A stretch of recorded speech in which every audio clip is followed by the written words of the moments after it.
guys, and welcome back to the channel. I'm Michelle. And I'm Ken, and today we're here to talk about the most annoying movie trends. That's right. We're back. You know, we talked about the why we're done with the theater. And people seem to really like that video. And, you know, we thought, we're not done. We've got some more... We're not done whining and complaining about stuff in the movie industry, so... We've got some more hot topics, if you will. And we want to, you know, engage with you all and find out what you think about these things, too. Yeah, so we've got 5 apiece that we're going to discuss. Just the most annoying things that are going on in the world of movies today. That could be a variety of topics that we're going to get into. It can mean a lot of different things, but...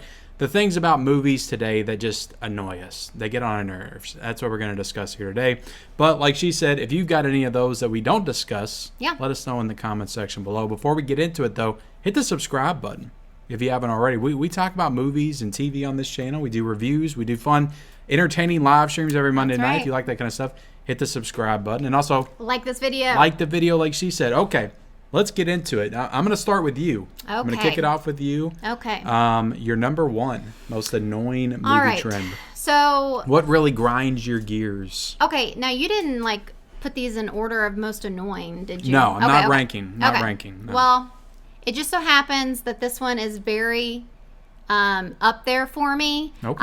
But Could be your number one, they're not in order or anything. But I am so tired of this trend that has been happening this past, I don't know, year or something. It's not like it's never been... I feel like it's specific to this year, honestly. Yeah. I'm sure it's been done before, but I am so tired of the older woman and younger man. That just really gets to you. You do not like that at all. There have been so many, specifically this year... It just feels like they're coming out like hotcakes, and I'm like, what is Hollywood trying to do? Like, what are they trying to tell us? Just to give you some examples, we literally got one today announced. I think it's coming to Netflix. It's called Lonely Planet, and it's going to have Laura Dern, which I know from Jurassic Park. Big Little Lies, I think. You know, she's been in some stuff current too. And Liam Hemsworth. Liam Hemsworth. Well, it comes full circle for Laura Dern because she was in a movie back in the 80s called Smooth Talk where she was being preyed on by a predator. Now she's the predator. Interesting. So yeah. Even though Liam Hemsworth is what, like in his 20s, late 20s, early 30s maybe? Yeah, he might be in his 30s at this point. But so we've got that one. We've got The Idea of You, which had Anne Hathaway in it, and the guy I do not know. And then A Family Affair with Nicole Kidman and Zac Efron. And then Nicole Kidman's kind of cornering the market in this genre, I would say. I'm not done. And then we've got another one by Nicole Kidman called Baby Girl that has not yet come out. And I don't know the guy that she's in it with.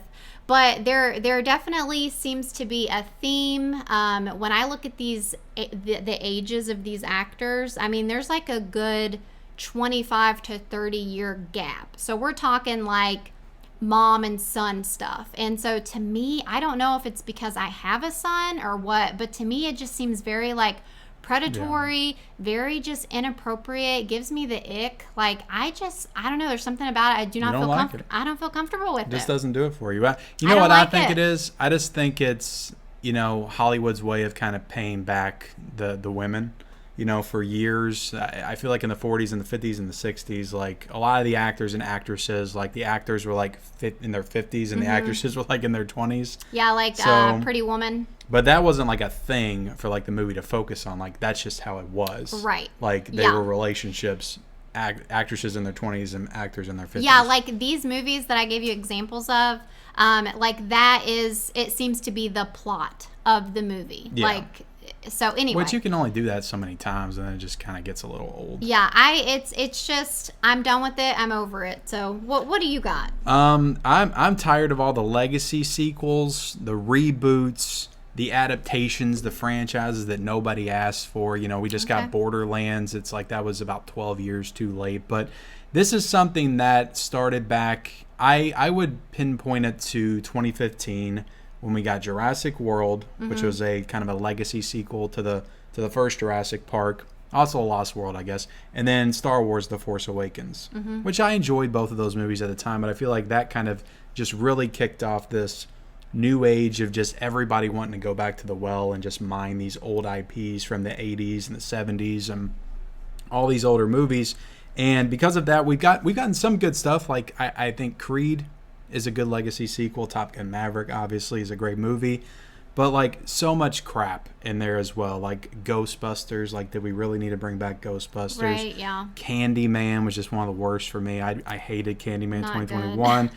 The Matrix, the new Halloween trilogy, which I like the first one okay, but I think that whole trilogy is kind of a train wreck. And Mary Poppins, you know, they couldn't leave Mary Poppins alone. They had to bring her back in the form of Emily Blunt. I thought that movie was awful. There's so many examples I could go on for days, but I'm tired of it. I feel like it's kind of maybe winding down some days, but then it seems like a bunch of other announcements or news stories comes out about more stuff coming down the way. So Right. I'm just tired of it. Leave these old movies alone. Come up with your own original ideas. And don't touch frickin' Back to the Future, for God's sakes. You also forgot to mention Beetlejuice. Oh, Beetlejuice, yeah, for sure. Yeah, Beetlejuice. Like, there's so many examples. Many examples. Okay, so my next one is, unfortunately, live-action Disney movies. Okay. So, yeah, I grew up on Disney, okay? The good old classic Disney movies. The ones that, are just kind of freaking old, really. Yeah. But so the live action movies, I just feel like they have notoriously not been great. There's been a couple of good ones, like I was gonna say Beetlejuice again. The Beauty and the Beast. I remember liking that one okay. Yeah. And then I think Cinderella was okay.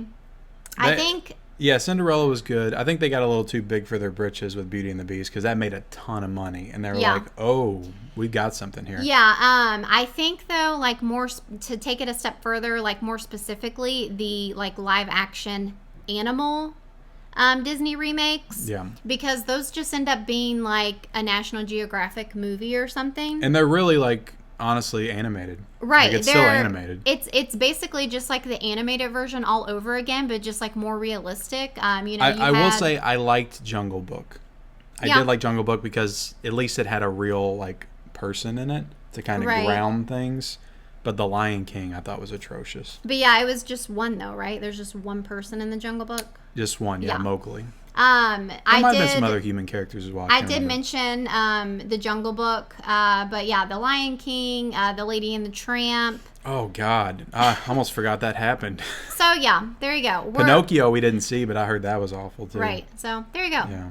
I'd say that kind of falls in the same. That's in the same family as the Legacy. Just people going back, just mining from the well. Not coming up with anything original. My number 2 is kind of a minor one, but it's movies with part 1 and part 2. I'm just getting tired of that trend.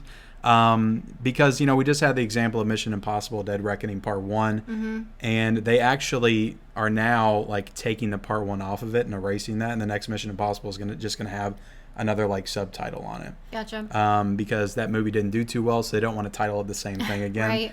Right. So there's cases where they have to drop it, and I just think it's kind of pointless because it's basically telling your audience that the story's not going to be finished here. Yeah. You're going to have a part 2, and it kind of just sets you up to know that you're not getting the complete story of movie. Right. And I don't like that. Or the Spider-Verse movies, if you haven't seen one part, you're probably not going to watch the other part. And yeah, you had the Cross the Spider-Verse, part 1, part 2, the Horizon movies that just came out, part 1, part 2, part 3, part 4. Yeah. Are we going to get part 3 and part 4? Who knows? But I don't know. I just think it's a trend that needs to stop. They need to stop. I think it started with the Hunger Games and Harry Potter. Deathly Hallows, part 1 and part 2. So just a way for them to extend the story, but I don't know. Okay. So moving right along, my next one is long movies. I feel like we, we mention the length of a movie almost every review that we do.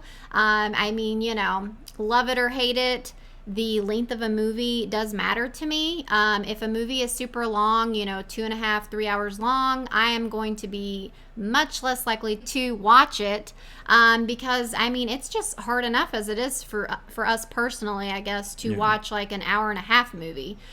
So those long movies, it's like, yeah, you're getting like, it's like 2 for 1 or something, like They I might as well could've cut it in watched- half and do part 1 and part 2 That's at that right. point. Or don't, according to you. But yeah, so just the super long movies. It seems like nowadays most movies are at least 2 hours. That's just too long for me. We've got Avatar, Horizon, The Batman. Like those are all like 3-hour movies. No, thank you. Yeah, even movies that are just unnecessary. Like I feel like there's been like comedies recently that were like 2 hours and 20 minutes. And Yeah. It's like, come on. No, I feel you there for sure. My number 3 is over the top, heavy-handed social commentary. It feels like social commentary, which is honestly like that's been a part of movies since the beginning. Like everybody's trying to deliver some kind of a message in the movie, but I feel like it's gotten to the point where it's just that's all the movie is, and it just feels like that's the entire point of the film. Whereas before, it was a lot more subtle and just like baked into the plot of the film, which was a different story. Like it wasn't revolving around the message, but the message was in there. But they just delivered it, I feel like, in a better way that made it a little bit more palatable for you to get into. So I just hate like being force-fed some kind of a message and it being like painfully obvious that it's a message when the movie's delivering. It's like, come on, Hollywood. Like, are you really in a position to like preach to me about this? Yeah. Like, I don't want to hear it. I'm curious. Do you have any examples for that one? I don't. I really don't. I didn't Okay. write down any examples or nothing. I could think of quite a few, but I don't want to rub anybody the wrong way if I come up. Because I think at the end of the day, like, that's all kind of subjective anyway. Like, movies and art and stuff hits people in different ways. It's just, there's some movies to me that just feel like they're pandering to, like, a specific, like, audience or subject or, like, kind of theme or message. And it just kind of gets on my nerves Gotcha. when Yeah. I feel it's noticeable. Okay. So moving right along here, movie trailers that give too much away. I can't tell you how many trailers I watch where it, feels like I've been given the entire story, Yeah. and that the movie is just going to be some like, fill in the gaps kind of thing. I've watched, trailers before and felt like it gave too much away, and I've like commented on it or something like on Instagram, and people are like, that's literally just the plot though, like it's not giving anything away. And I'm just like, well, whatever, like it feels like it's giving everything away. Like leave some, I don't know, like maybe they're just giving too much away even with sharing the plot. Like it just, I just hate when it feels like they're giving away all of these big moments. Like a lot of times in a trailer too, they'll show like really big scenes that, happen in the movie. And you're like, well, heck, this scene doesn't even like work for me as much anymore because I saw it in the trailer. Yeah, and especially like if you go to the movies a lot, like Yeah. you're going to see the same trailer like 85 times. Yeah. And it's like, yeah, you're seeing that big scene in the movie 85 times. So it Yeah. really means nothing when you actually see it. It's like, I know the trailer is supposed to like make you want to go see the movie, but I feel like they could revert back to the old days and do those shorter, just straight to the point trailers. Like you can do it without giving too You much remember away. back in the old days where they would have a scene in a trailer and it would feel like it was a big scene and it wouldn't even be in the movie. Oh yeah. Like that yeah. would happen a lot. Like Yeah. I miss those days. Yeah. But no, I totally feel you. I've gotten to the point where I don't want to watch any trailers at all Right. anymore. It's not worth it to be spoiled. But my number 4, that's what we're on, right? Sure. Just this kind of goes into like us, I guess, and what we do. Like we could lump ourselves into this, but just like the rise of the internet culture, and allowing like fans and also content creators and people out there with opinions and film pundits to like be able to dictate like what direction your movies are going in. Like I feel like people have way too much influence, like in the fan realm and also like the critic realm as well over these movies that are coming out that kind of change like the trajectory of them.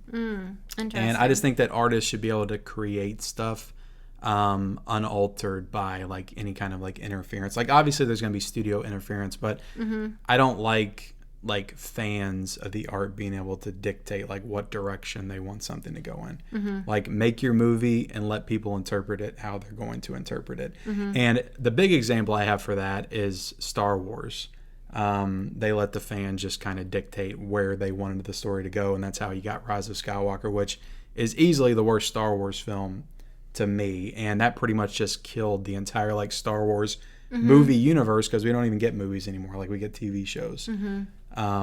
But yeah, I don't like that kind of stuff. Okay, just let the artists do what they're gonna do. I don't really like quite understand that one, because it's like, well, that sounds People like you're will giving start the people what they petitions want. and hashtags, fire this director, do this, do that. Right. Yeah, you want to give the people what they want to an extent, but like they shouldn't be informing all of your decisions like with that movie and with that franchise. And it feels like some studios and productions like let that happen. Yeah. The DC universe also as well. Okay, so my last one here is every new horror movie is the scariest horror movie ever, or of the year. For example, we got Longlegs, scariest movie ever. I will say the marketing worked. It did make me go see the damn movie. Yeah. Because I probably wouldn't have went and saw it. Yeah. Me today actually would not have went and saw that, I don't think. So yeah, Longlegs, and then good old Terrifier. I'm so sick of his ass. But yeah, Terrifier 3. I threw up 85 times in the theater watching it. Yeah, I guess, they did it back in the day too, though, because you're talking about The Exorcist, like people leaving the theater. But people really did faint and throw up during The Exorcist. But yeah, with Terrifier, you've got, they're putting like you can't see the movie in France or something. If you're under 18, people walked out because it was just so disturbing. I get that that's marketing, but also I'm tired of it, damn it. Yeah, I mean, it's been happening for a very long time. They were doing it back in the day as well. Paranormal Activity, was a big one too. Yeah. Like they had a really good promotional campaign for that. But it does feel like recently people will just slap it on anything. Yeah. Like even a movie that's like they know damn good and well is not that scary. Yeah. And they'll just put like scariest movie of all time. Like scariest movie since The Exorcist. You've never seen a horror film like this before. Right. Like it does feel like original. It's ramped up a little bit, Okay. in recent years. That was your number 5. What's your last one? My last one is, I miss the days of just practical, effects work and just people, actual artists like building molds and models and like things feeling real. So my last trend is just the heavy reliance on like CGI and green screen that so many mainstream movies have adopted. And it's gotten to the point where it's like you see a movie that doesn't have that and it just elevates it like above those to me. And there's just so many like mainstream movies that I'm watching, they just don't feel real, and they don't even feel like actual movies. Like pretty much anything like that Netflix puts out or something like Atlas that we watched with Jennifer Lopez, it's just like these movies don't even feel real. Yeah. They feel like they were made by AI. Feel like a video game. Like developers went in there and made it like with no kind of artistry or no kind of artistic voice. And back in the day we just had great movies with great effects work, and we're still getting that now. It's just the movies are a little bit under the radar, and when movies do that nowadays, it just feels extra special. When we actually get that level of artistry that we got back in the 70s and 80s and 90s, and the true heyday of like the makeup and special effects. Right, yeah. So, I mean, I'm definitely a fan of practical effects as well. It just immerses you so much more in the experience for sure. But yeah, that's our 5 each. So 10 total, 10 things that we're just sick and tired of. I had a couple more too, but I'm gonna leave them off. I'm gonna leave them for another day. We didn't mention all of them, so be sure to let us know what you think. Do you have some that we didn't cover? Do you agree with ours? Do you think that we're a bunch of whiny, complainy little bitches? I don't know. There'll be a couple of those out there, I think. That. But yeah, hopefully you enjoyed this. Hopefully it can get some conversation, spark some conversation. Yeah, thank you all for watching. Like, comments. Don't forget to subscribe. Yeah. And we'll see you next time. Bye, guys.